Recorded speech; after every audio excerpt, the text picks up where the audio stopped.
میں کتے جینے. آپ پوچھ سکتے ہیں کہ سعودی اویسی تم کس بنیاد پر رہ رہے ہو؟ داعش کا جو میگزین ہے جس کے ذریعے وہ دنیا کو اپنی بربریت کا پیغام پہنچاتے ہیں، اس میگزین کا نام دابق ہے. اس میگزین کا نام دابق ہے اور ان ظالموں نے اس میگزین کا نام دابق کیوں رکھا؟ علماء کرام کی موجودگی میں بڑی ادب کے ساتھ میں کہہ رہا ہوں کہ حدیث شریف ہے کہ جب دنیا ختم ہونے سے پہلے مدینے سے بہترین فوج نکلے گی. رسول اللہ صلی اللہ علیہ وسلم نے فرمایا کہ دنیا ختم ہونے سے پہلے مدینے سے بہترین فوج نکلے گی جو نکل کر رومن فوج سے مقابلہ کرے.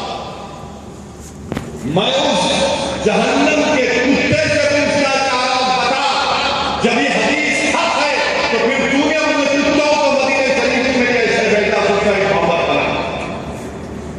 یہ ان کا جھوٹ اس سے ثابت ہوتا ہے.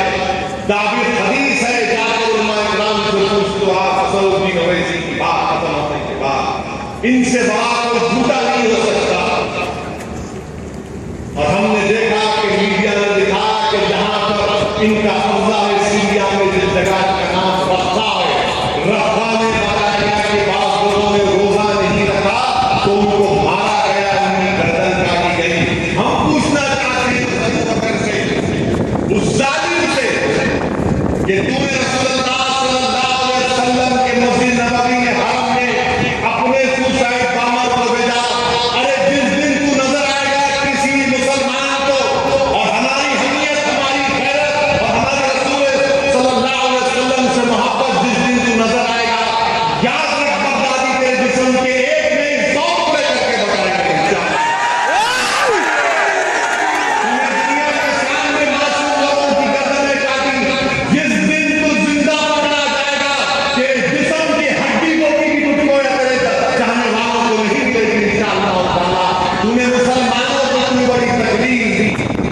کہ ہمارے الفاظ اس تکلیف کو بیان نہیں کر سکتے، ہمارے الفاظ اس تکلیف کو بیان نہیں کر سکتے. میرے عزیز دوستوں اور بزرگوں، مدینہ شریف کی پاک سرزمین پر بم بلاسٹ ہونا بہت بڑا جرم ہے، بہت بڑا جرم.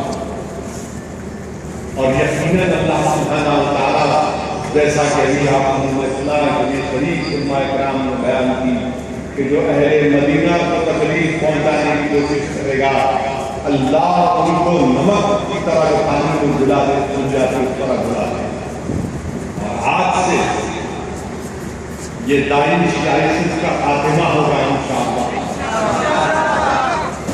آئیے اس کا نام لیوا کوئی نہیں ہوگا انشاءاللہ تعالی. یہ مدینہ شریف پر بم بلاسٹ، وہاں پر سوسائڈ بامر کو بجانا، یہ عالم اسلام پر حملہ، یہ مسلمانوں کی غیرت کو للکار ہے. آج آپ کو ہم کو ان کا بہترین اگر جواب دینا ہے تو ہم اپنی صفوں میں اتحاد کو مضبوط کریں. یقیناً ہم مختلف مذہب سے ہمارا تعلق ہو سکتا ہے، یقیناً ہم عقیدے کے بنیاد پر مختلف ہو سکتے ہیں، مگر کیا رسول اللہ صلی اللہ علیہ وسلم کی محبت میں نہیں ہو سکتے؟ الحمدللہ سرزمین دکن کے غریب مسلمانوں نے ہندوستان کے مسلمانوں کو دارالسلام کے اسٹیج سے پیغام دیا کہ دیکھو ہم مختلف ہو سکتے ہیں مگر جہاں پر محمد رسول کا معاملہ آیا ہم تمام ایک ہوتے ہیں.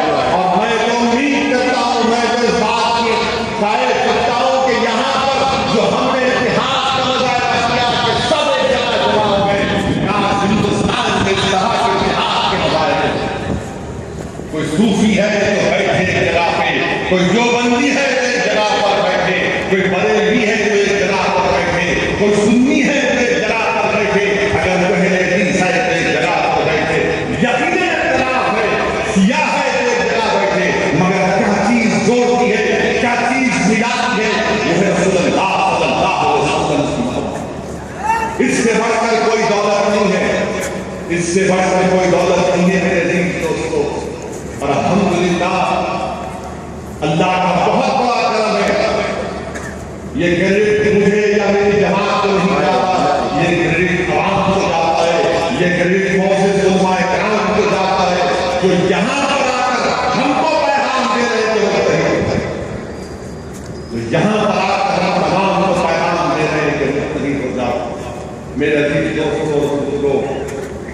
اتحاد ہماری طاقت ہے، اتحاد ہمارے لیے قوت ہے، اور ہم اس کو کمزور ہونے نہیں دیں گے، ہم اس کو انشاءاللہ تعالیٰ کمزور ہونے نہیں دیں گے۔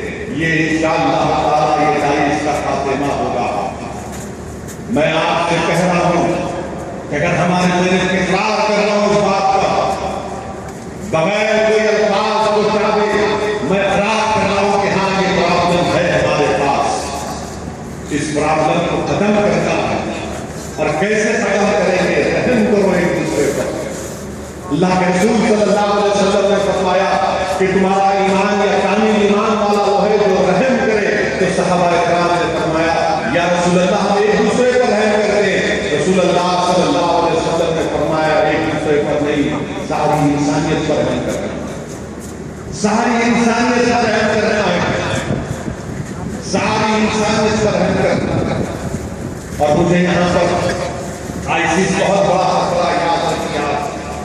سعودی عرب کے جیل میں ان کے نام نہاد کوئی علماء بیٹھے ہوئے ہیں، انہوں نے اس بات کو کہا کہ جس دن داعش کے پاس نیوکلیئر بم ملے گا ہم نیوکلیئر بم کو استعمال کریں۔ آپ اندازہ لگائیے ان کا ایک عالم، نام نہاد عالم سعودی عرب کی جیل میں بیٹھ کر یہ اعلان کر چکا ہے کہ جس دن ہم کو نیوکلیئر بم ملے گا ہم نیوکلیئر بم کو استعمال کریں۔ یہ خطرہ صرف مسلمانوں کے لیے نہیں، یہ پورے انسانیت کے لیے خطرہ ہے۔ اور یقیناً اس خطرے کو پیدا کرنے میں جارج بش اور ٹونی بلیئر کا بہت بڑا رول ہے۔ کل برطانیہ میں جن کو رپورٹ آئی کیا کہا کہ بغیر کچھ تیاری کرے، بغیر کچھ ویپنز آف ماس ڈسٹرکشن کے، کوئی انٹیلیجنس نہیں، صرف جارج بش اور ٹونی بلیئر نے محض اسلام اور مسلمانوں سے دشمنی میں عراق کا بنوا ہے۔ یقیناً مغربی طاقتیں بھی ذمہ دار ہیں اس کی۔ ٹونی بلیئر اور جارج بش کو انٹرنیشنل کرمنل کورٹ میں ہتھیلیاں پہنا کر ان پر مقدمہ چلانا چاہیے۔ مگر میرے عزیز دوستو، یہ ظالموں کو ختم کرنا ہے، نوجوانوں کو سمجھانا ہے کہ میرے بھائی ان کی ویب سائٹ پر کیا جاتا ہے۔ اور آپ کو بتا رہا ہوں ٹیکنالوجی اتنی آگے بڑھ چکی ہے کہ یہ جو کھٹمل ہوتے ہیں نا، آپ سمجھے کھٹمل کس کو بولتے ہیں؟